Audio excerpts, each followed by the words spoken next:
The story of Satoshi Nakamoto is one of the most interesting mysteries of all time. Satoshi launched Bitcoin in 2008, right in the middle of the financial crisis. The project was created as a means to subvert the control of the world banking system. Satoshi was seen by many as an anarchist, but in many respects he was a revolutionary revolting against the hidden, strangling hold of the entities that control the banking systems and the world. Incredibly, Satoshi disappeared soon after launching Bitcoin, and the real identity is unknown to the world to this day. In this video, I'm going to tell you with absolute proof who Satoshi Nakamoto is. I'm going to tell you a story from Satoshi's perspective, but while telling that story, I will mix in the true, factual, and undeniable elements of the story that prove who Satoshi is. Let's begin.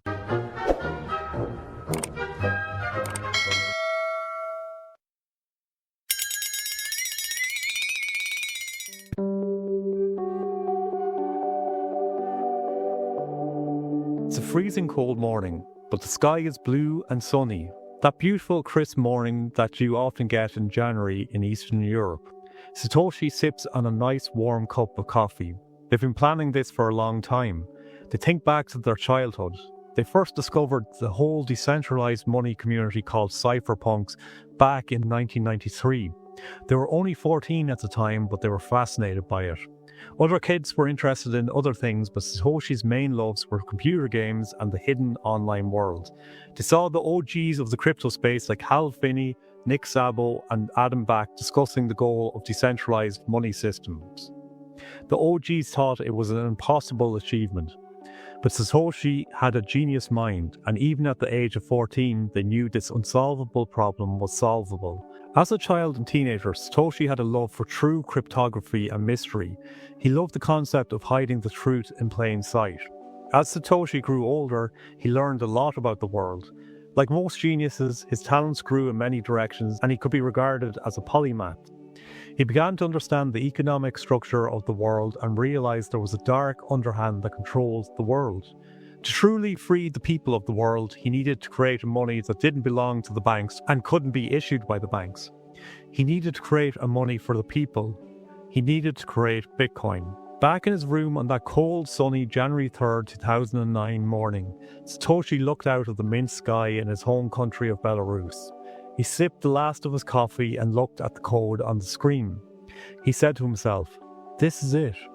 No going back after this. This will change the world." He hit the button and launched the Genesis block of Bitcoin. And now he knew the next step would be the most important step he took for a while. He put on his shoes, gathered his suitcase, and headed out of his house. It was time for that 4-day holiday he'd been planning for quite some time.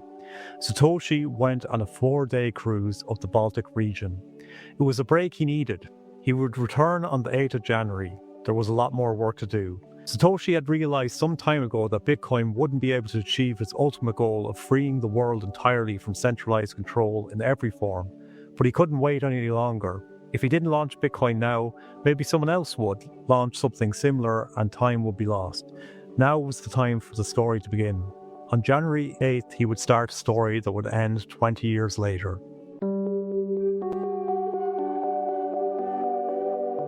Satoshi was a master of many things. In particular, he was a master of manipulation, security, and remaining hidden. But he was also a lover of mystery and of fiction. He also had a deep respect for the great minds of the past like Nikola Tesla and Da Vinci, and he had a master plan to play out over the next 2 decades. For that reason, he decided to leave a treasure trail that the initiated could follow to discover his true identity. Satoshi hid some clues in early Bitcoin addresses that revealed his true identity, and he left clues in the name Bitcoin and the many aliases he used. He even left clues in the Bitcoin code and little bits of information that he purposely leaked out. Satoshi released Bitcoin to the world on the 3rd of January 2009, and then he stuck around for several years to help the project take off the ground. Then in 2011, Satoshi Nakamoto said that he had moved on to other things and was never heard from again. So what were those other things that Satoshi moved on to? And who was Satoshi really? Is he dead? Is he still active? In the rest of this video, I'm going to tell you exactly what Satoshi did next and who he really was. I'm not going to just tell you who he is, I'm going to prove it with strong cryptographic evidence. I can't 100% prove anything without a signature from a Satoshi wallet, but the evidence in this video, when entered into ChatGPT or any other AI model, will give a 99% chance that we have found Satoshi. I believe that if you watch this video with an open mind and really look at the evidence, you'll see the proof. Satoshi has gone by many aliases since launching Bitcoin, and to this day is still creating and operating under different aliases. To understand who Satoshi is, we have to go back to the beginning.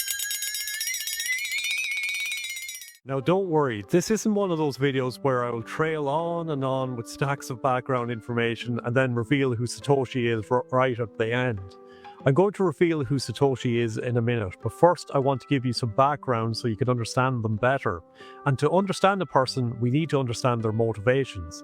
And to understand Satoshi's motivations, we need to take a quick step back in time. So without going too deep into it, some very powerful people realized that to control the world, they needed to control money. They created the Federal Reserve, central banks, and the World Economic Forum as a means to manipulate and gain control of the world's money supply. The massive inflation and economic issues we see in the world now are due to the creation of these entities. If you want to understand this manipulation in detail, I really recommend reading the book The Creature from Jekyll Island. Many economists saw these issues developing but knew that it was impossible for us to stop them as long as central banks controlled the money supply. The only way to stop this central banking monopoly was to create a currency that didn't need a middleman when transacting. In this video clip, you will see the famous and visionary economist Milton Friedman predicting the rise of a currency like Bitcoin. He and many other economists had long discussed the need for a currency like Bitcoin. So that I think that the internet is going to be one of the major forces for reducing the role of government. And the one thing that's missing, but that will soon be developed, is a reliable e-cash, a method whereby on the internet you can transfer funds from A to B without A knowing B or B knowing A. The way in which I can take a $20 bill and hand it over to you, and there's no record of where it came from. And you may get that without knowing who I am. That kind of thing will develop on the internet, and that will make it even easier for people to use the internet. Of course, it has its negative side. It means that the gangsters, the people who are engaged in illegal transactions will also have an easier way to carry on their business. But I think that the tendency to make it harder to collect taxes will be a very important positive effect of the internet. The great trouble is the money wasn't allowed to develop further. After 200 or 300 years of coins, all governments put their hands and stopped any further developments. They were not allowed to experiment on it. Money hasn't been improved. Money has rather become worse in the course of time. Government said it must not develop any further. And what we have had since in development were matters of government inventions, mostly wrong, mostly abuses of money. And I have come to the position of asking, has monetary policy ever done any good? I don't think it has. I think it has done only harm. And that's why I am now pleading for what I've called denationalization of money. I don't believe that we shall ever have a good money again before we take the thing out of the hands of government. We can't take them violently out of the hands of government. All we can do is, by some sly roundabout way, introduce something they can't stop. Many people were aware of the need for a decentralized currency, but developing a currency like this was very difficult. David Chaum's eCash, YDai's B-Money, Adam Back's Hashcash, and Nick Szabo's BitGold were all attempts at solving the decentralized money problem.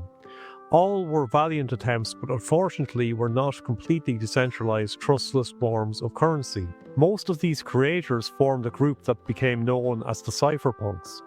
The cypherpunks surfaced in the early 1990s and became a group of online techno-anarchists.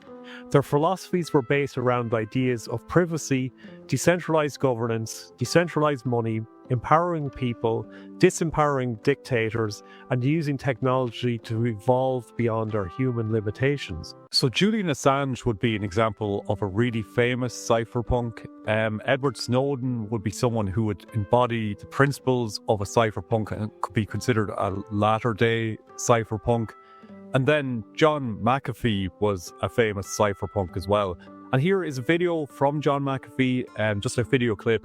I think it really describes the whole idea of the cypherpunks and how they viewed the world. Some few of you may be living an existence of dissatisfaction, maybe even a sense of emptiness, a sense of longing, a yearning that doesn't seem to be filled, even though you may try with entertainment, sex, and drugs. Though I have nothing against those, they don't fill that yearning. You may be waking up every day wanting more, but not knowing what it is that you want. It's those few of you that I'd like to address right now. This sense of longing, this sense of yearning, this sense of not being satisfied is really your loss of freedom. And it is freedom for which you yearn. And you have none in this government. A government of the American people which started out with the people being free and the government being our servants.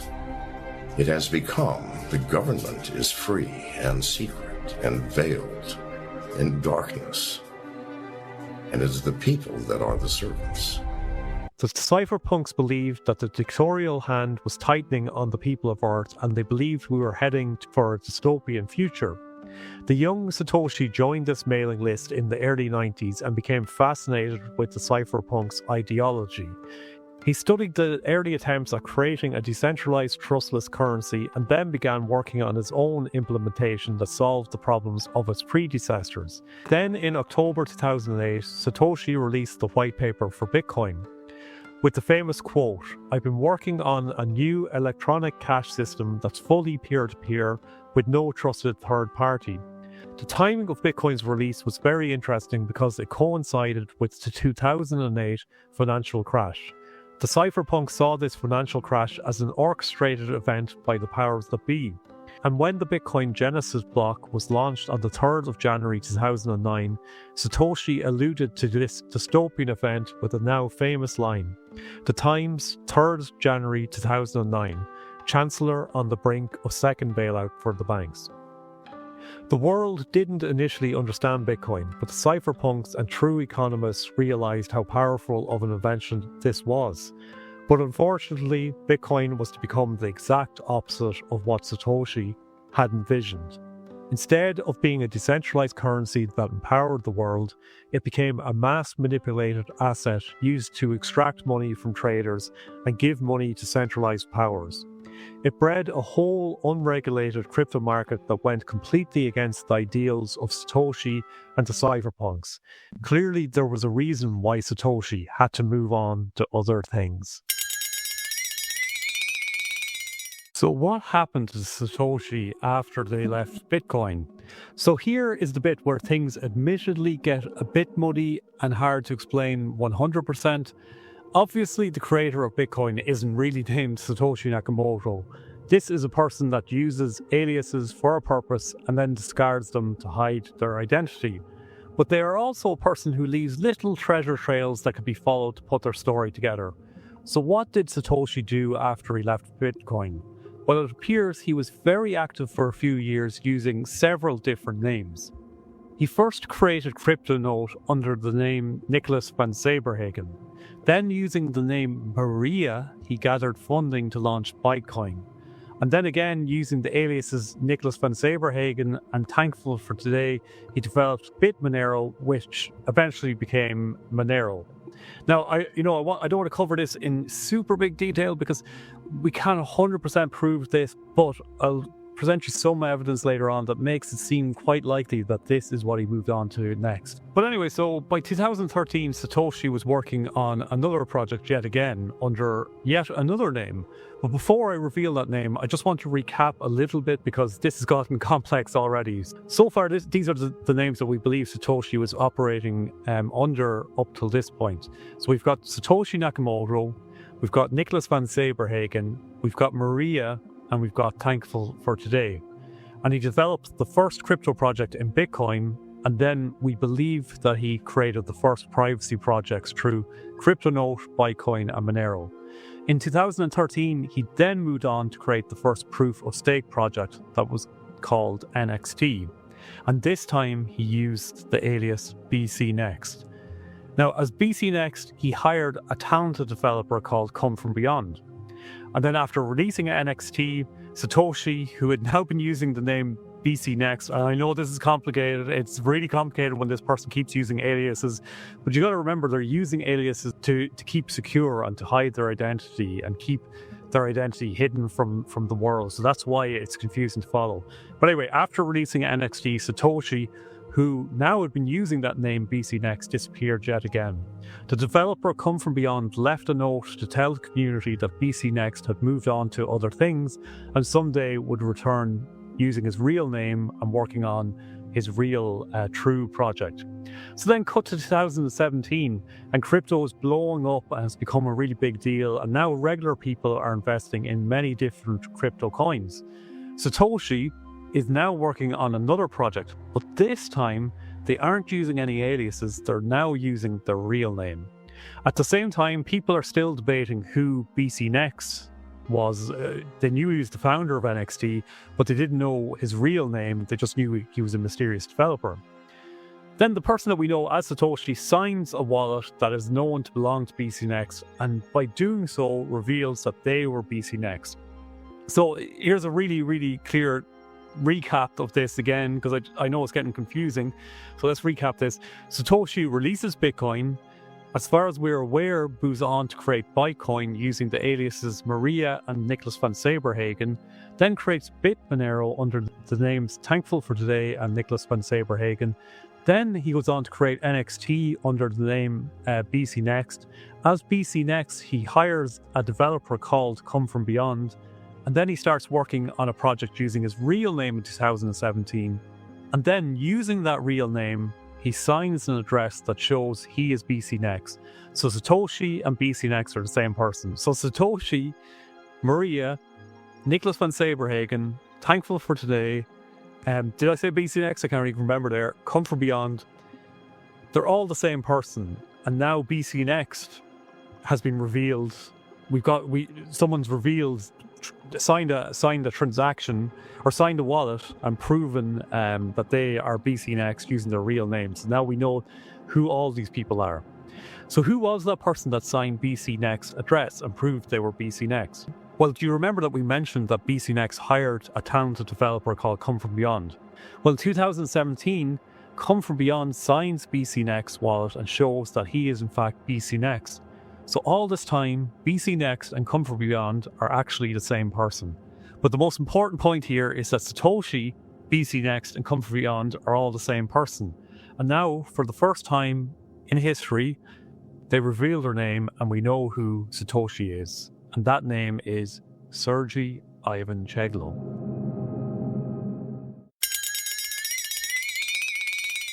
Now, let me stop here for a second because I know many of you who have heard of Sergey Ivan Cheglo will now be shaking your heads in disbelief.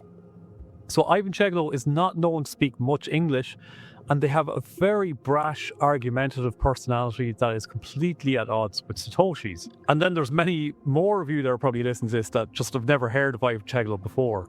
But just bear with me because I'll soon explain the facts that prove Sergey Ivan Cheglo is Satoshi. A walk through Ivan Cheglo's history shows that he can speak English far better than he lets on in many circles. So we can see some details on screen popping up here of just examples of him speaking English quite well and even using some similar terminology to what Satoshi's used in the past. So this guy can speak and type English far better than he lets on and far better than people believes. And it appears that he purposely acts quite brash and argumentative to raise debate and interest in his more recent projects, because he's aware that we're in a culture of crypto bros. We're not dealing with businesses. We're not dealing most of the time with developers. We're dealing with just crypto bros. And this creating arguments and engagement is the way to get eyes on his project. Now, Ivan Cheglo, and this is a really interesting point, he's incredibly hard to get information on. We know that he was born in Minsk, Belarus, and we know that he's around 46 years old at the time of making this documentary. That puts him at an age of around 30 in 2009 when Bitcoin was launched, so he's a suitable age to have created Bitcoin. There are some pictures of him in the United States during the early to mid 2000s, which suggest he may have been working there at the time. Now, it's possible that he was working on some Silicon Valley project, but it's also equally possible he was working with a government agency, but he seems to have had a social security number at the time as well.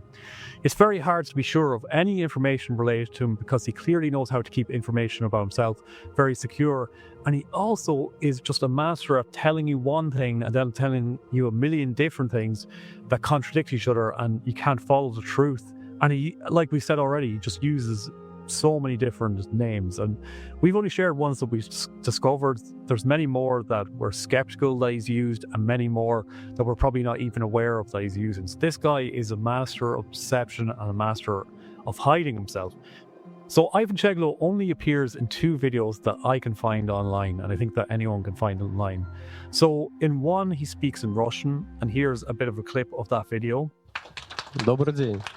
Ну, я хочу сказать, правда, поправить немного Макса. Он приписал мне заслуги, которые не являются моими. В частности, идея Тенгла появилась в 2014 году у Сергея Попова. Он сейчас в Бразилии работает профессором, живет там. So that was him speaking Russian. And then in the other video that we can find online of him speaking, he speaks in English, but begins the video by pretending to hide his face, which is just a clear nod to the fact that he's been very anonymous online up till now, and he realizes that. He realizes that he's kind of like, oh my God, you're going to see me. And he's been funny, but it's clear what he's suggesting here. So here's a bit of a clip of him speaking English. Do we have some questions? No? Well, we will try to do that, of course, but it all depends on those who will use Paracos platform. We don't enforce to use Qubic and Gin, but if someone wants, that would be great. Now, there's only 20 or 30 pictures of him online that you can find at all, and generally those pictures are just released by him, which is crazy when you think that this guy is provably one of the biggest innovators in the crypto space. I mean, look at this guy's track record in crypto. Now, forget about Bitcoin. Just forget, we believe that he created that, but forget about that and just look at his other track record in crypto. There's no other developer that can claim the same level of innovation. With NXT, he created the first proof of stake crypto project back in 2013, and now Ethereum is modeled on that project, that same infrastructure. He then created the first working DAG and Tangle project in 2017 with IOTA, and he created the first quorum-based useful proof of work tick chain with Qubic, and now he's working on trying to develop artificial general intelligence on the blockchain with iGuard. So this guy really, really innovates, and we're also quite confident that he's created the first privacy coins with CryptoNote, Bitcoin, and Monero. So this guy is a serial innovator. But unlike other major crypto developers like Vitalik Buterin, Charles Hoskinson, David Schwartz, and so on, Ivan Cheglo is almost anonymous. And just like these people, or very unlike these people as well, they've all developed one project and they've stuck with it, which is a good and commendable thing. But they're not serial innovators. They've just stuck with one thing, and you can question how well their projects are working right now. But this guy keeps going on and innovating and innovating and innovating while remaining mostly anonymous. People don't know who he is. It's crazy. He's not on Joe Rogan podcast. He's not on Lex Fridman podcast. He doesn't do interviews. So he's evidently one of the most innovative people in crypto. And he's also by far the most anonymous of all these people. He's also the most interesting of all these people, but no one can get questions. He's not even followed by major developers. He's purposely somehow managed to keep himself really anonymous and not well known. So why has he been so anonymous for so long? We know for a fact that this guy has operated under the fake names Come From Beyond and BC Next, but we are also quite certain he has operated under many other names. Why was he so careful to hide his identity online for so long? When he appeared as Come From Beyond in online crypto forums back in 2012, he pretended to be a complete newbie asking how to mine Litecoin. Now that is a really big deal because this guy, we can actually go and search his name online now and see that back in the year 2000, he was making some very advanced publications that related to distributed computing and some real technical concepts. But when he appears on crypto forums in 2012, the first time that his name appears on them, he asks complete newbie questions like how to mine Litecoin. So he was clearly disguising how technically proficient he was. And the question is, why? And then, as I'll explain later in this video, he's also put his initials and project names in early Bitcoin addresses, which shows that he is very likely a super early Bitcoin miner at least, or as we suspect, he is Satoshi. So when he appeared on Bitcoin forums in 2012, just after Satoshi's disappearance, why did he pretend to be a complete newbie?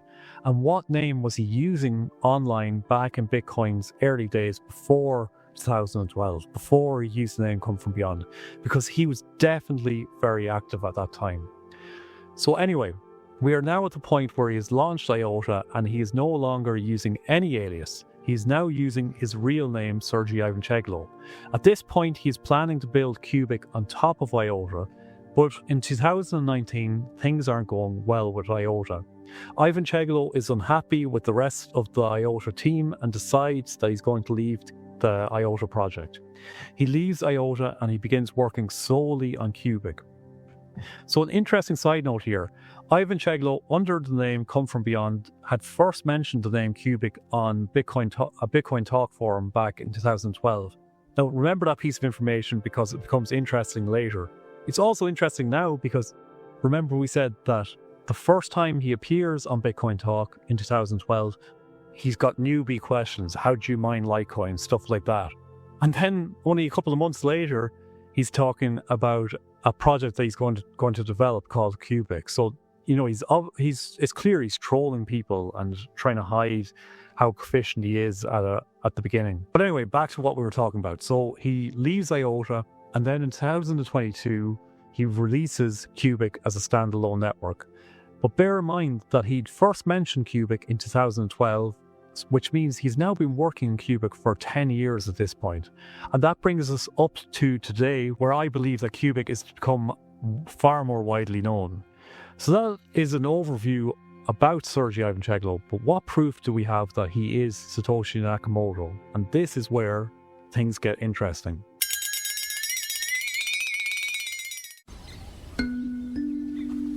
So when Satoshi launched Bitcoin, it appears that he hid some things in its codes to make him findable.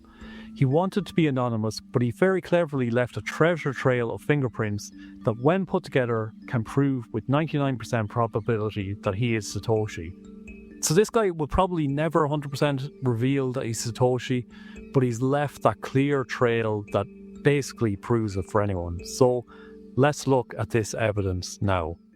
So the first thing he did was with Bitcoin's fourth block on the 9th of January.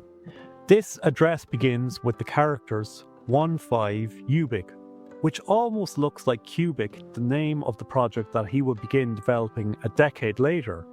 When you look at the 15UBIC at the start of that fourth Bitcoin address, your brain instantly thinks, oh my god, what is the 15th letter of the alphabet?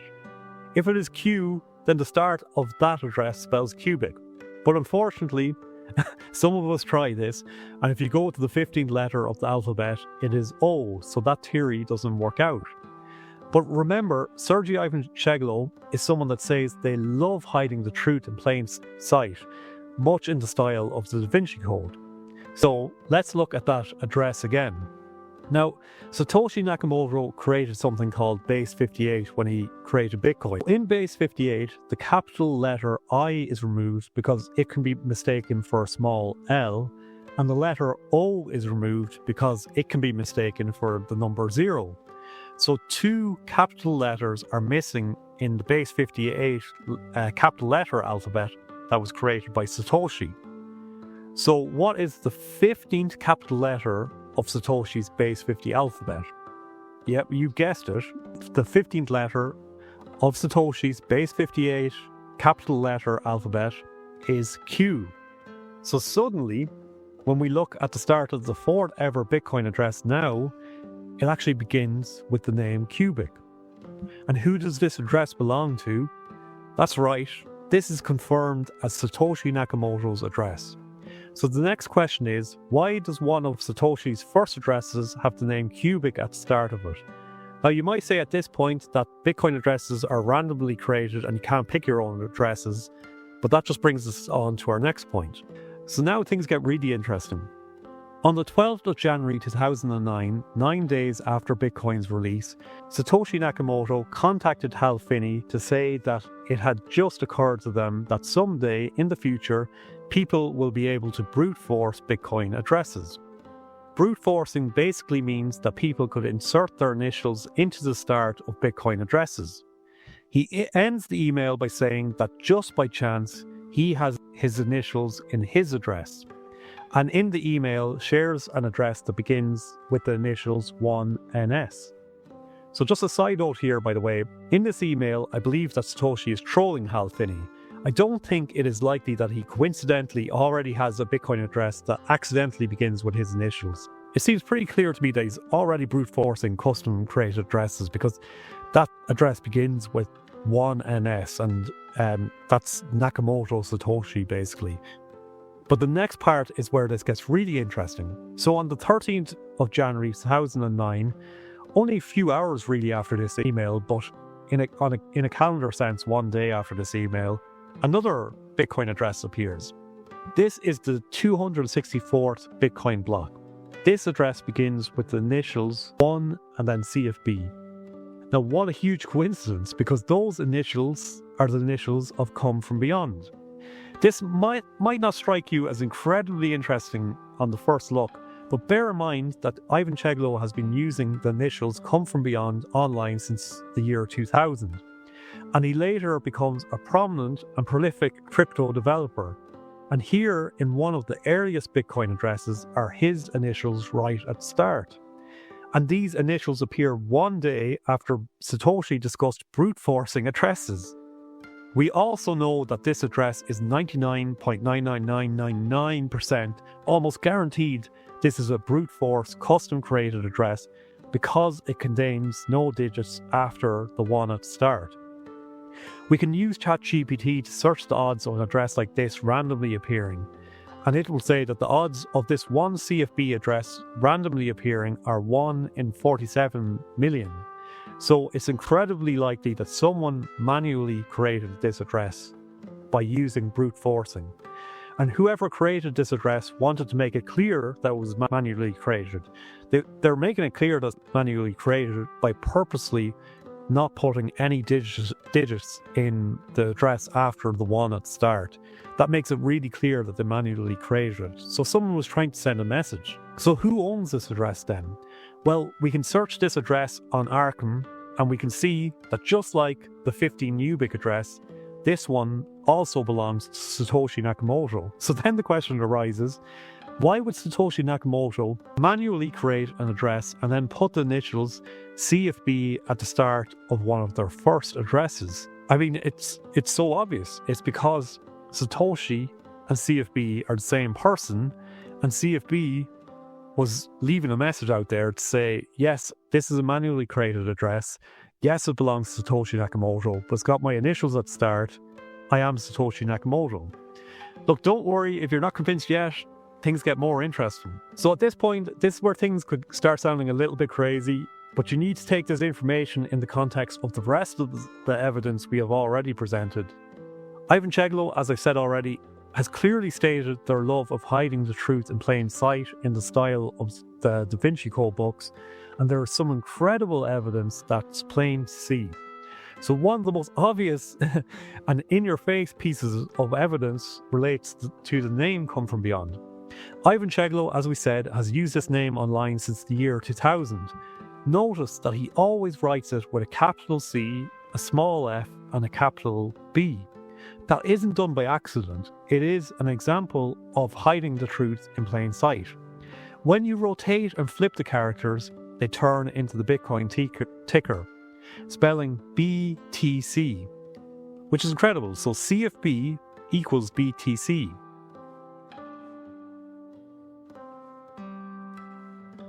But then what about the name Sergey? Is there anything linking the name Sergey to the name Satoshi Nakamoto? So a 2020 study by the Cointelegraph discovered that Satoshi had hidden their proxy address in Bitcoin's code, and it turned out to be a Russian proxy.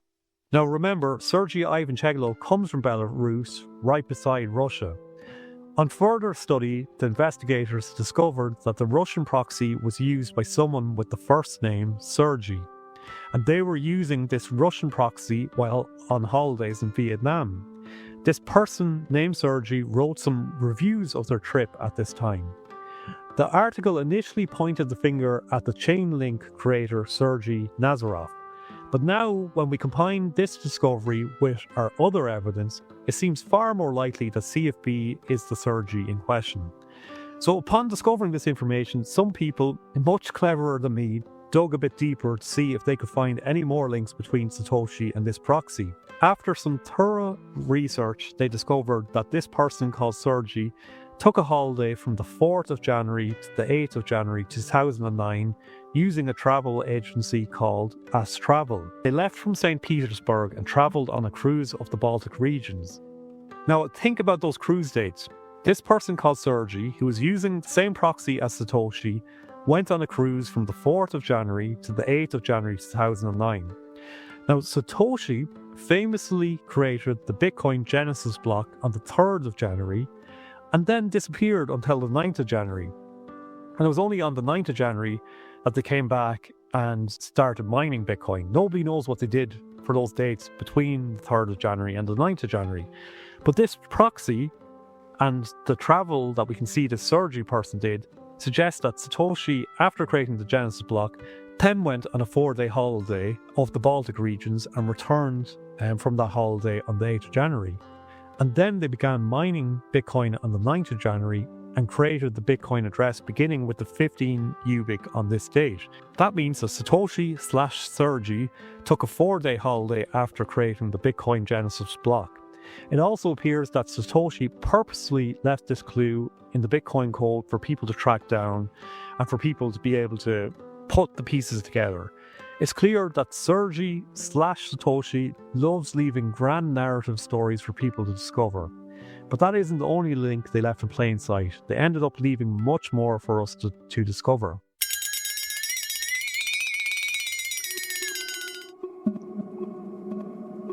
So one of the most interesting parts of the Sergey/Satoshi story relates to a mysterious figure that's just called Maria. We basically believe that Maria is another one of Ivan Cheglo's alt accounts. I'm not going to discuss Maria too deeply because there's just so little information on them, but they are the person that ties everything together. None of us were aware of Maria until 2025 when Ivan Cheglo told us to find them because they contained the truth about Satoshi. Some investigators looked into Maria and there is some wild information on this person. This is going to blow your mind. Firstly, there are multiple different Maria accounts. They were active and posting on Bitcoin forums only a few days after Bitcoin launched, but their posts have been mysteriously deleted from the archives. The earliest record we have of their mining is from 2009. They then sent Bitcoin to a Coinbase address that Satoshi also sent Bitcoin to on the 25th of January 2009. So they were controlling the same Coinbase address as Satoshi or sending Satoshi money. Okay, guys, for this piece of evidence, I'm going to do a bit of a screen share just because this is the most compelling part of all the evidence, and I think it's really important that I show you this done live. So, firstly, there's this Bitcoin address. So we've got a Bitcoin Explorer here. You know, I'm not too technical with this stuff, so just bear with me. But we've got a Bitcoin Explorer here, and this is an address. Now, we know that this address belongs to Maria because she shared it in some of her Bitcoin forum posts. And she mined this Bitcoin, the 50 Bitcoin that came into this address at first. She mined it on the 1st of April 2009. So she was a super early miner. Now, if we scroll down, we can see when she received that Bitcoin from the mining here, and then we can look at when she transacted out that Bitcoin. So let's go and click on this block where she transacted out the Bitcoin. And it's going to take a second to load. And once that loads, we can scroll down the page here and we can see the wallet address that she sent this to. And it begins with 1PYY. And this address now contains 500 Bitcoins. So she must own that address or be sending it to someone that she's working with. But whoever owns that address is very, very rich. And then if we go over to this address, so it's 1PXE, we can see that this address first received a mining reward on the 25th of January 2009. So really soon after Satoshi launched Bitcoin. And at this time, it was thought that only Satoshi and Hal Finney were mining Bitcoin. So this is very likely an address belonging to Hal Finney. But since Hal Finney's dead, I'm guessing this address probably belongs to Satoshi. It seems pretty reasonable that it belongs to Satoshi. Now, if we scroll down, we can see again the date that it receives the reward, and then we can see that it sent out this 50 Bitcoin. So if we click on the block where it sent out those Bitcoin and go to the Bitcoin Explorer, it'll take a second to load. We scroll down and look at that address. It's the exact same address as this one here that Maria sent Bitcoin to. So Satoshi or someone else who was incredibly early into Bitcoin was mining Bitcoin only a few days after it launched. It had to be Satoshi or Hal Finney was sending money to the same address as Maria was sending, and that money's just sitting there. That Bitcoin is just sitting there. If we look at this address then, so let's see. So a study was performed before called the Satoshi pattern study, and it identified addresses that followed a mining pattern that basically showed a fingerprint that showed they belonged to Satoshi. And we can actually search those addresses now and find out what addresses are part of the Satoshi pattern. So if we put in this 1PYY address, so the address that Maria and this wallet that we believe belonged to Satoshi sent money to, let's see who the Satoshi pattern and Arkham Intelligence believes that address belongs to. Okay, we haven't got great information on that one, but let's go with the address then that sent it. So this is the one that we believe belongs to Satoshi. So they don't know who the 1PYY address belongs to, but let's go to the Satoshi one. And as we can see, this one definitely belongs to Satoshi, according to the Satoshi pattern and according to Arkham Intelligence, which would make you think then that this address has to belong to Satoshi as well. So what about Maria's address? Let's go and take Maria's address here. So this one, and who do Arkham Intelligence and the Satoshi pattern believe that this address belongs to? We enter it in, and wow. So Maria's address that she shared on Bitcoin Talk and proved that she was mining into this address, according to the Satoshi pattern and Arkham Intelligence, belongs to Satoshi Nakamoto. And what about that 15 Qubic, so the address that we told you about earlier on, that begins with a Q if you use base 58 and says Qubic at start? Let's enter that into our search here. Belongs to Satoshi Nakamoto. And man, this is containing, what's that, $5 million at the moment So somebody is pretty rich controlling that. And then what about the one CFB address? So the address that contains Sergei Ivancheglo's initials at the start for Come From Beyond. Well, let's put that into Arkham Intelligence. And wow, yet again, containing $5.5 million belongs to Satoshi Nakamoto. So Maria's address belongs to Satoshi Nakamoto. That early address that was sending funds to this one PYY, the same address as Maria's, belongs to Satoshi Nakamoto. The one PYY won't register Satoshi's because it wasn't a mining address as far as I'm aware. But the 15 Qubic address shows as Satoshi Nakamoto's, and the one CFB address. So the address with Qubic in it shows the Satoshi Nakamoto's, and the one with CFB's initials in it shows Satoshi Nakamoto's.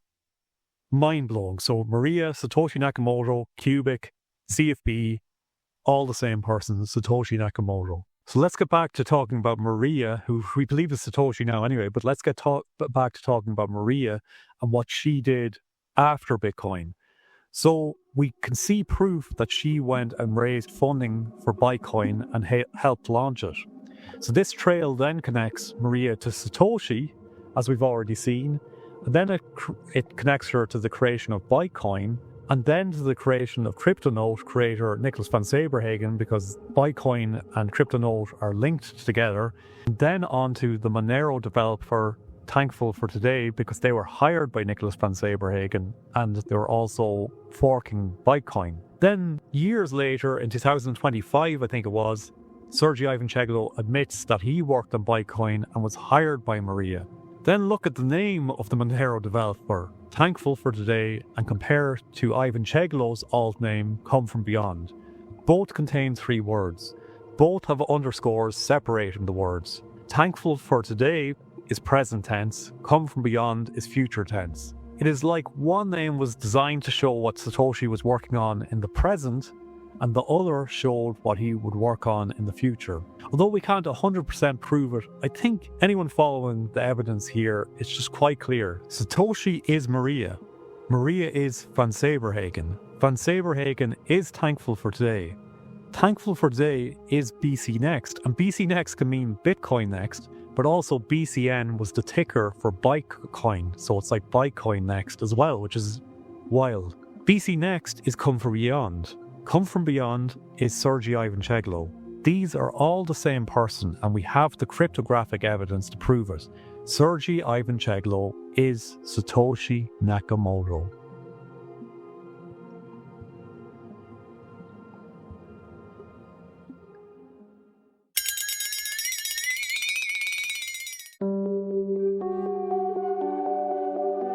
So that brings us up to today. And what is Satoshi/Ivancheglo doing right now?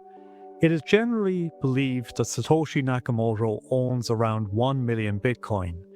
And in 2022, Ivancheglo stated that Satoshi actually owns 800,000 Bitcoin. Then, a couple of years later, Ivancheglo stated several times that they themselves own 800,000 Bitcoin. They also suggested that they need to push a button every 24 hours to prevent a disaster happening.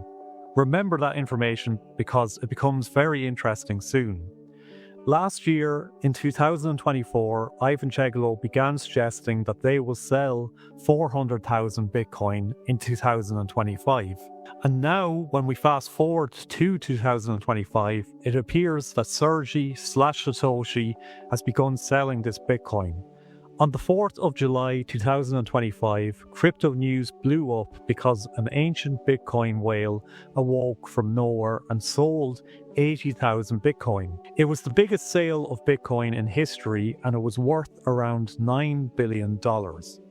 What few noticed was the preceding messages and narrative that built before these sales happened. A few days before these Bitcoin were sold, the wallets holding them received a message saying that they were being legally taken control of. Then they received some mysterious messages that just included the famous numbers from the TV show Lost. These messages became known as the Lost Messages. Pretty crazy, right? Soon after receiving the lost messages, the wallet sold their 80,000 Bitcoin. So it is quite clear that whoever sent the lost messages was also the person who sold these Bitcoin. Interestingly, the transaction fee for these lost messages were all set manually to 676. A person including the numbers from the TV show Lost and then manually setting the fees for these messages to the number 676, which is considered a powerful number in numerology, was clearly trying to send a message. But what was the message? And how does this tie Ivan Cheglo to Satoshi? Well, again, we have to try and understand Satoshi and Ivan Cheglo in more detail. Sergei Ivancheglo isn't just a developer, he is a person who builds with artistic vision. The cypherpunks were rooted in the idea that if things didn't change, centralized powers would take control of the world and we would see a dystopian future play out. Ivan Cheglo has hidden many dystopian and utopian references in his work. The first reference that we can point to came with that famous line when Bitcoin launched. The Times, 3rd of January 2009, Chancellor on the brink of second bailout for banks. A clear nod to the inefficiencies of modern currency and the tightening fist of centralized control. Then, in 2012, we first hear Ivan Cheglo mention Qubic and break down his vision for the project. Interestingly, the number 676 appears in the webpage address. The appearance of the number 676 here isn't a big deal yet, but this becomes more interesting as we look through the evidence. Fast forward to 2019, Ivan Cheglo makes a cryptic post on Twitter. He says, "It was a bright, cold day in April and the clocks were striking 13. This is the opening line from the book 1984, so this is a clear reference to its dystopian future.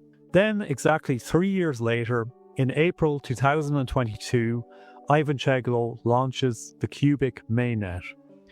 That 1984 post was clearly a reference to Qubic's future launch. So he first mentioned Qubic in 2012 with the number 676 in the website address. But he also hid the name of Qubic in the Fort Bitcoin address back in 2009. And then he preceded Qubic's launch with the 1984 message in 2019 and finally launched the Qubic project in 2022. Ivan Cheglo then shares with us that he's been coming up with ideas for Qubic for over 20 years.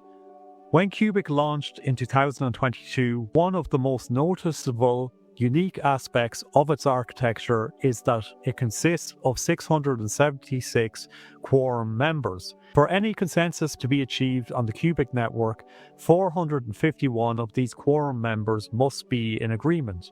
Now, the numbers 676 and 451 are super interesting because the number 676 has already appeared in the web page address back in 2012 when Ivan Cheglo first mentioned Qubic. 676 is a number known to represent spiritual growth and new beginnings, and it interacts a lot with Ivan Cheglo's other favourite number, which is the number 9 in things like numerology. I haven't covered his love with the number 9 in this video because that is just a whole other rabbit hole that could take up hours of video. You can check out some other videos on my channel to learn about Ivan Cheglo's fascination with the number 9 if you are interested. Now, I want to make a point here. I'm not saying Ivan Cheglo is some crazed believer in numerology or spirituality, but I instead believe that he likes using numbers that show bigger intent and leave a treasure trail for people to follow. So we have the number 676 appearing during the first mention of Qubic, and now it is also the number used for the backbone of Qubic with the 676 quorum members. But the quorum consensus number of 451 is also super interesting. In numerology, that number holds the same symbolic meaning as the number 676. But 451 is also the number used in the book Fahrenheit 451, which is another dystopian book. And Ivan Cheglo has confirmed that this book was his reason for picking the quorum number. So it seems that Ivan Cheglo uses numbers to display multiple positive and negative meanings with clear reference to dystopian novels. Ivan Cheglo has stated that there are more dystopian references in his work, but we haven't found them yet. Okay, so you're probably thinking, this is cool, but what is the point of all this? Well, the point is to show that Sergey/Satoshi has been inserting little pieces of information to create an artistic grand narrative since Bitcoin's creation. He did it with the statement hidden in the Bitcoin code. He did it with the 15 Qubic address. He did it with the 1 CFB address. He did it with the proxy that ties Sergey to Satoshi, the many linked aliases, the dystopian references, and the numbers 9, 676 and 451. But even more interestingly, these numbers point to what Sergey/Satoshi is doing right now. These numbers become really interesting when you start to look at that ancient Bitcoin whale that recently sold 80,000 Bitcoin. Those Bitcoin were sold in 2025, and as we already mentioned, in 2024, Ivan Cheglo strongly alluded to selling 400,000 Bitcoin in 2025. He also alluded to the pushing of a button to prevent a catastrophe. Then in 2025, the lost number messages are sent to the 8 ancient Bitcoin wallets right before they sell their 80,000 Bitcoin. The lost number messages were very symbolic for many reasons, and these messages also included a deadline of 90 days. This 90-day deadline ended on the 5th of October 2025. Now, amazingly, a lost episode called Orientation aired on this date 20 years before. In the lost episode Orientation, a disaster happened, and since that day, the lost numbers had to be entered into an underground machine every 108 minutes to prevent a global disaster happening. Symbolically, this again points to a dystopian future, and these numbers being a way to prevent it. So now we have the number 676 appearing when Ivan Cheglo first mentions Qubic. Then we have it appear in Qubic's consensus structure of 676 quorum members. Then Ivan Cheglo states that Satoshi has 800,000 Bitcoin. Then he states that he also has 800,000 Bitcoin and will sell half of these in 2025. Then he alludes to pressing a button to prevent a disaster.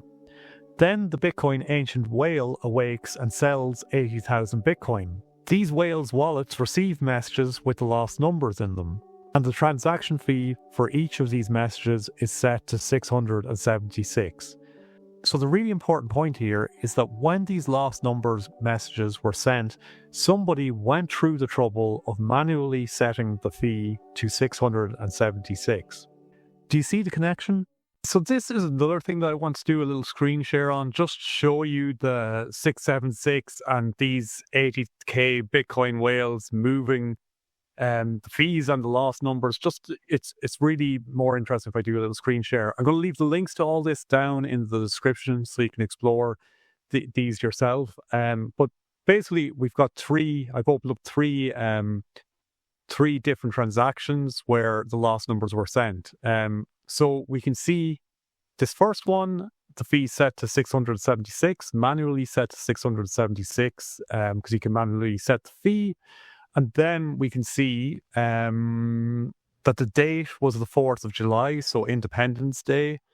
And then we can see that this address here sent the funds to this address here.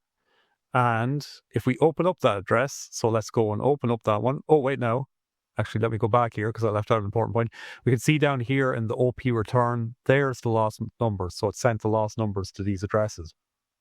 Then if we open up the actual address that received the lost numbers and the fee was set to 676, we scroll down to the 4th of July, which was Independence Day, the day of freedom. So again, think about that. Why would someone pick Independence Day?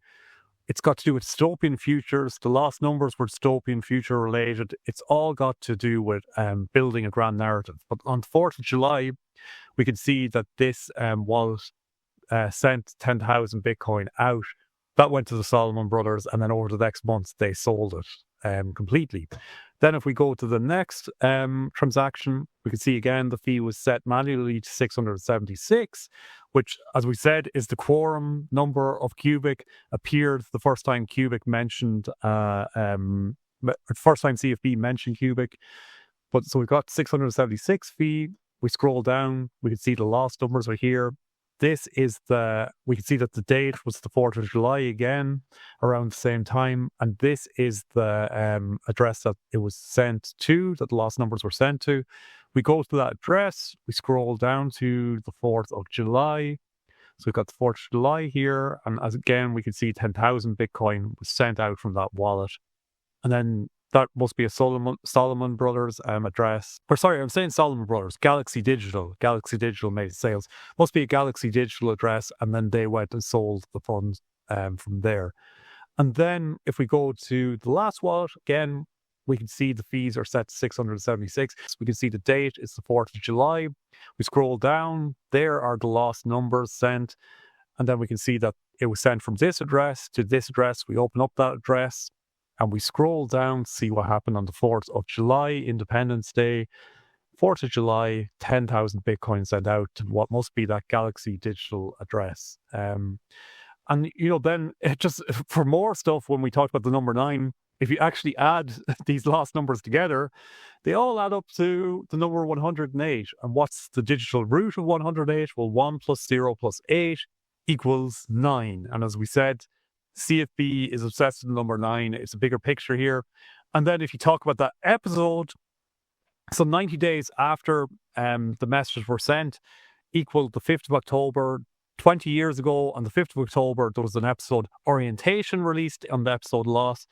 And in that episode, this guy Desmond had to enter the lost numbers into a computer every 108 minutes. And what is the digital root of 108? As we said already, it's the number 9, which means the number 9's appearing again. Guys, cannot be a coincidence. Independence Day, the lost numbers, 676. We've got our 10,000 Bitcoin. The lost numbers equal 108. Digital root of 108 is 9. Desmond had to enter it in every 108 minutes. Digital root of 108 is 9. The 90-day window, the digital root of the number 90 is 9, and it equals the 5th of October back in 2005, which was the date the Orientation episode was released. Guys, see, it is a big grand narrative.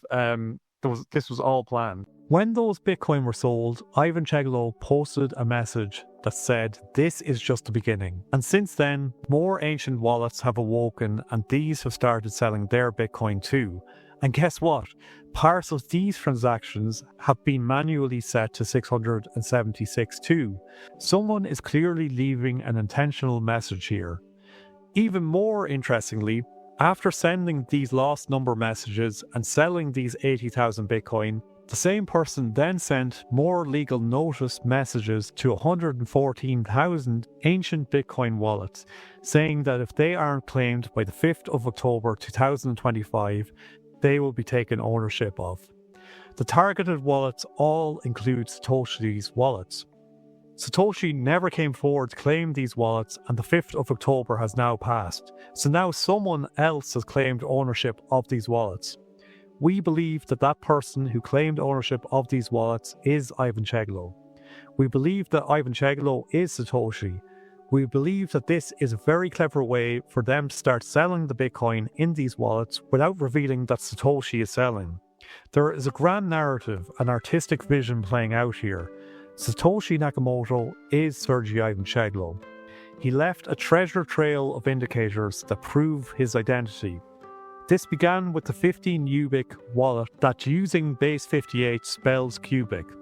Then the Satoshi Vanity wallet with Ivan Cheglo's alias initials CFB, which stand for Come From Beyond.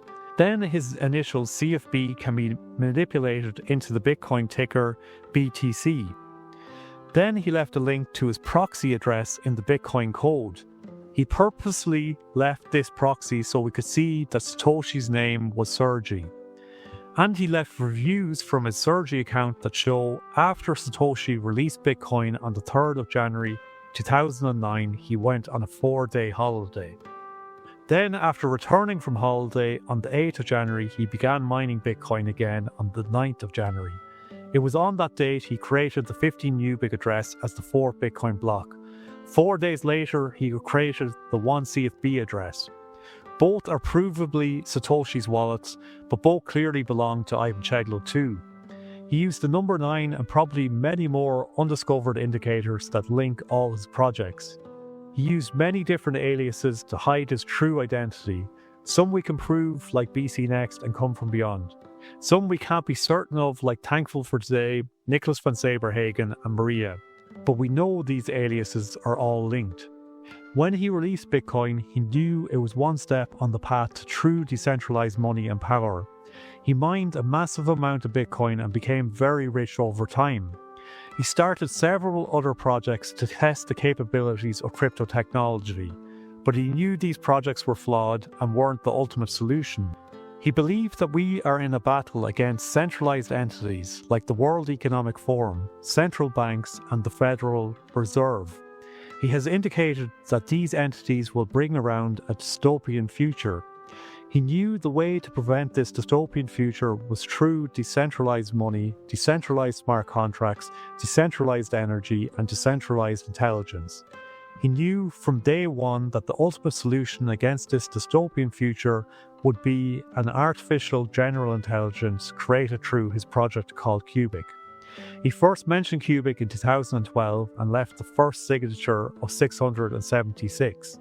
He then released Qubic in 2022 and built it around a quorum of 676. He then mentioned preventing a disaster by pressing a button on a computer, just like in the TV show Lost. He then said he will sell 400,000 Bitcoin. Then he sent the lost numbers to 8 of his own wallets that each contained 10,000 Bitcoin. He then sold these Bitcoin. He then sent another notice to 114,000 more wallets and said that he would claim control of them by the 5th of October 2025. These wallets included all of Satoshi's wallets and many more major ancient Bitcoin wallets. It was a genius way to sell Satoshi's Bitcoin without revealing Satoshi is active. Sergei Ivancheglo now controls all the Satoshi wallets plus many more that are estimated to contain anywhere from 5% to 10% of the total Bitcoin supply.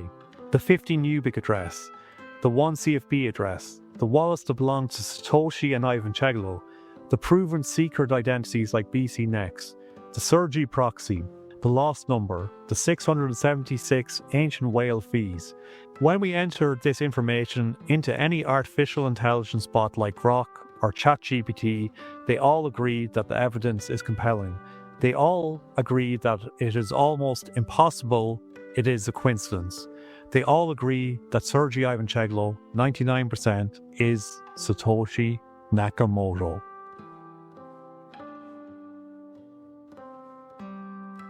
If you've watched this far, I want to say thank you. I know that was a lot to follow and it might be worth revisiting to understand fully. I'll leave all the reference links to this evidence in the video description. I especially want to give a big shout out to all the great investigators who have compiled this information over the years. There's so much more evidence than what I shared in this video, but for the sake of clarity, I stuck to the key points. If you are interested in exploring this evidence further, I recommend joining the Satoshi's Cat Discord and checking out the evidence section. Every day people are following this story and discovering new information on Satoshi. This story is far from over. I can't wait to see what Satoshi has planned next.